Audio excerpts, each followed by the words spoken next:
back. Yes, eternity is a very long time. Now, David, usually around about this point in the program, you make a lot of sense. Thank you. I have a feeling things are going to be different this time around. Tonight is a variation. I hope it's only a once-off. I'm going to actually talk a lot of nonsense tonight. That is two particular words that mean nonsense and where those words come from. Now, the first relates to the Bible. In fact, Genesis 11, that is chapter 11, because the equivalent of a climbing gym, essentially, in the Middle East, on the Euphrates River, was the Tower of Babel. That was a heck of a big climbing gym. That was a big project. It was. Now, the word that links to Babel is Babel, which, of course, there's the babble of babies or the babble of bureaucrats. Or you have that soothing sound of a babbling brook. It's true, it can be a soothing sound. However, when back to the Bible setting, it was quite a confounding sound, because when the constructors of the tower were aspiring to reach heaven, that was the whole plan behind the project. God, in his sort of punitive self back in the Old Testament, actually struck this multiplicity of languages upon the working crews. So they could all understand each other beforehand, but after God made his decision, they spoke a lot of different languages. And it thwarted the project. So that is where the word Babel comes from Babel, which is Babylon as well. Now, I will babble on and talk about one more word, and that is the word claptrap, which comes from the sort of 1600s.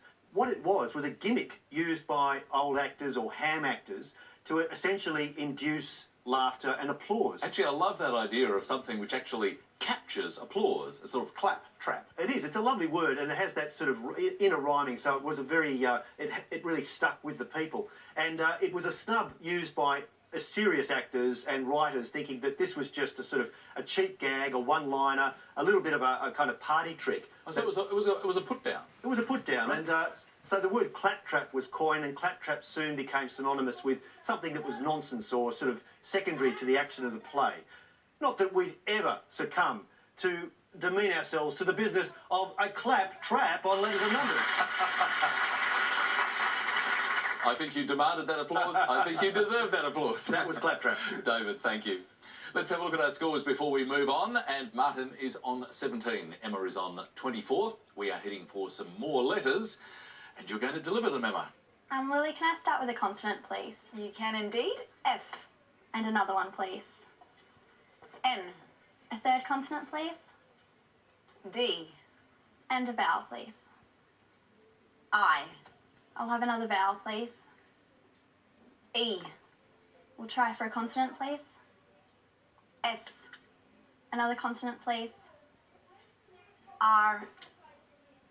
We'll go one more vowel. U. And finish with a consonant, please. And last letter, D. 30 seconds on the clock.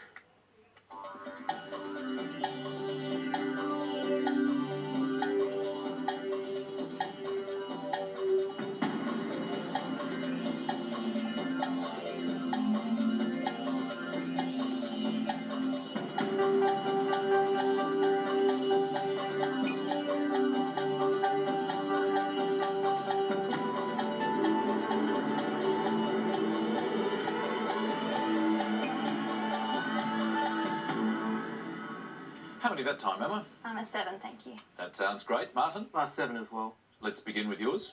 Friends. And yours, Emma? Friends, exactly the same. Oh, isn't that sweet? They could almost hold hands, but if you could actually instead just compare notes there.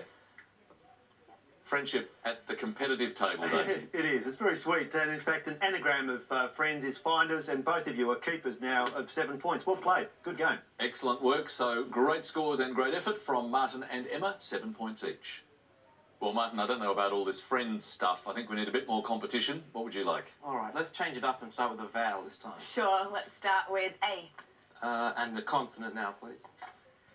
L. And another one, please. R. One more. G. A vowel now. O. And another one, please. A. One more vowel, please. E. Consonant. S. And we'll finish with a consonant, please. And lastly, T. Here we go.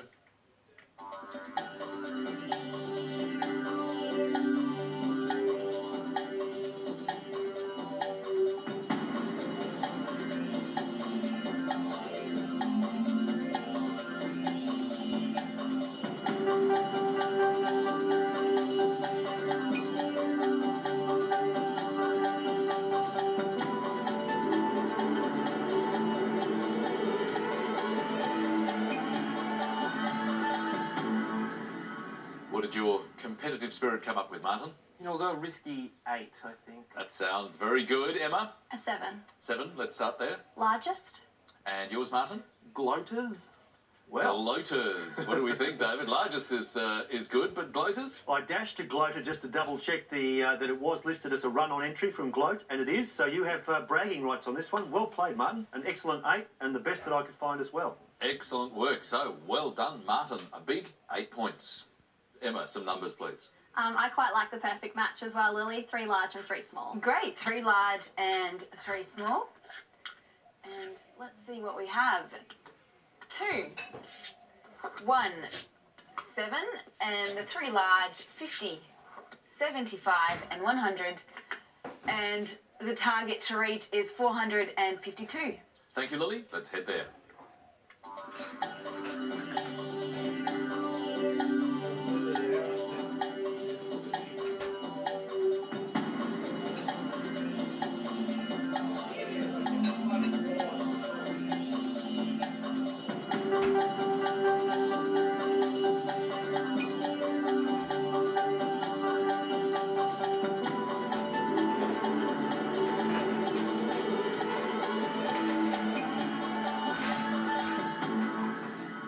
So, Emma, how were the numbers for you?